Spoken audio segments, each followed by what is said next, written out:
Programa Viver é Melhor está no ar. Seja muito bem-vindo à programação da Boa Vontade TV. Deus está presente, viva Jesus, em nossos corações para sempre. Na edição de hoje falaremos sobre a sua saúde, sobre a qualidade de vida da sua família, dos seus amigos, companheiros de trabalho. O objetivo do Viver é Melhor é esse, promover qualidade de vida para todo mundo, equilíbrio entre corpo, mente e espírito. Você é sempre o nosso convidado a participar e acompanhar as entrevistas. Hoje um assunto importantíssimo que merece a nossa atenção: transtorno bipolar.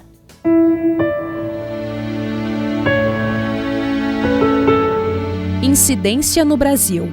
A doença, caracterizada pela alternância entre depressão e euforia, atinge 2,2% da população. São 4,2 milhões de brasileiros, segundo a estimativa da Associação Brasileira de Psiquiatria.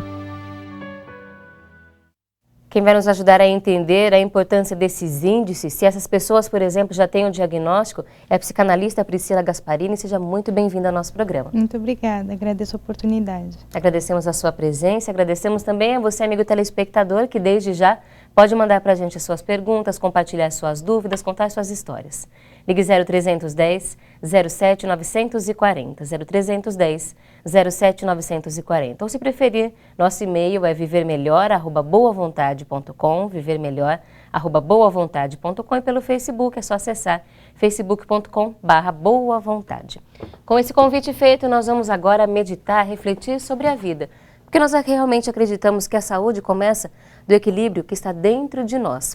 O corpo tem que estar saudável, as orientações médicas em dia, mas nós precisamos estar com o coração sempre cheio de esperança, de fé realizante, de felicidade, de amor, e a nossa alma sempre direcionada ao caminho do bem, do equilíbrio. É claro que muitas vezes no nosso caminho surgem sofrimentos, surgem dúvidas, doenças, angústias, e a gente se pergunta: por que não ficar então revoltado diante de tudo isso? Você pensa, eu me esforço, faço a minha parte, mesmo assim acontece um monte de coisa ruim. Ficar revoltado não vai adiantar nada.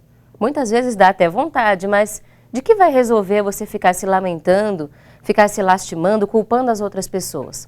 Se nós agirmos desta forma, ficaremos estagnados diante do sofrimento. Não vamos aprender com ele. E mais do que isso, não vamos superá-lo. É sobre isso que nós vamos refletir no programa de hoje. Por que não se revoltar diante do sofrimento? É claro que cada um tem a sua história de vida, a sua percepção diante do problema. Nós traremos aqui reflexões, mensagens que nos mostram que o que é importante mesmo é continuar lutando. Seremos sempre maiores do que o nosso sofrimento se não perdermos a fé realizante e a força do trabalho.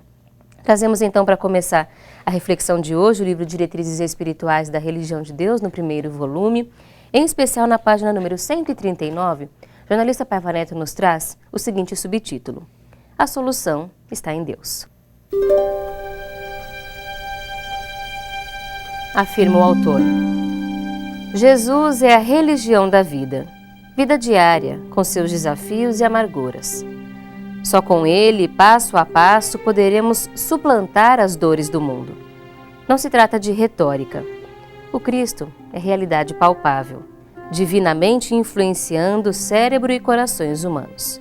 Nada mais, nada menos. Nós lembramos sempre que temos em Jesus uma referência acima do campo religioso. Jesus nos deu exemplo de amor, de solidariedade, de respeito às diferenças, da importância de continuar trabalhando e se dedicando pelas pessoas, não apenas pela nossa felicidade, mas por aqueles que estão ao nosso lado. Por isso compreendemos como exemplo de vida, acima de tudo. E quando nós nos aproximamos dele, de suas lições, tentamos colocar no nosso dia a dia as mesmas atitudes que ele nos exemplificou, ficamos mais próximos das soluções dos nossos problemas. E aí a revolta não vai aparecer, porque sabemos que um desafio será vencido, que se nós estamos sendo testados, entre aspas, nós podemos mostrar para todo mundo, inclusive para a gente mesmo, que nós somos capazes.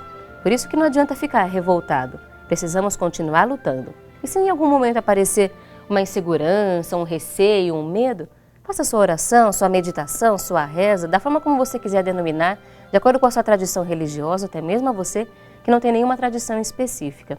O importante é nos sentirmos fortalecidos, de dentro para fora, para vencer as dificuldades. Se quiser fazer sua prece hoje, ligue para a gente, 0310 07 940. Peça por você, por seus entes queridos, amigos, companheiros de trabalho, 0310 07 940.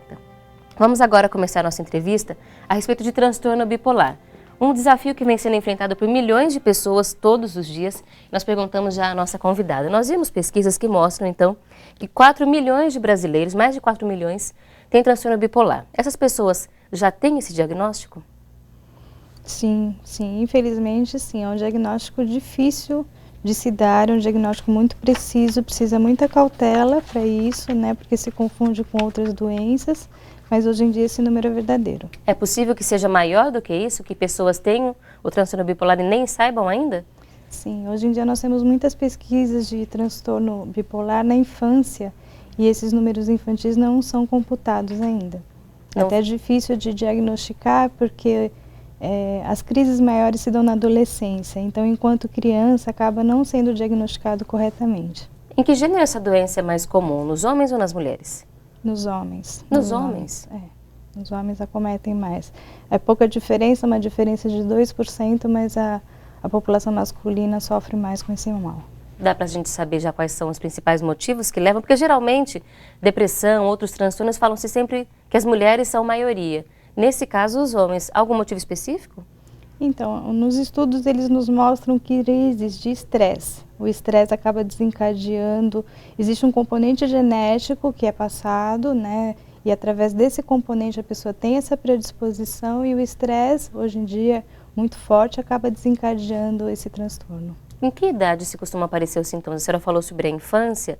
É geralmente nessa idade que a pessoa, o cidadão, começa a manifestar já o transtorno bipolar? Sim. Nós temos um histórico de vida de 10 anos da pessoa para conseguir dar o diagnóstico.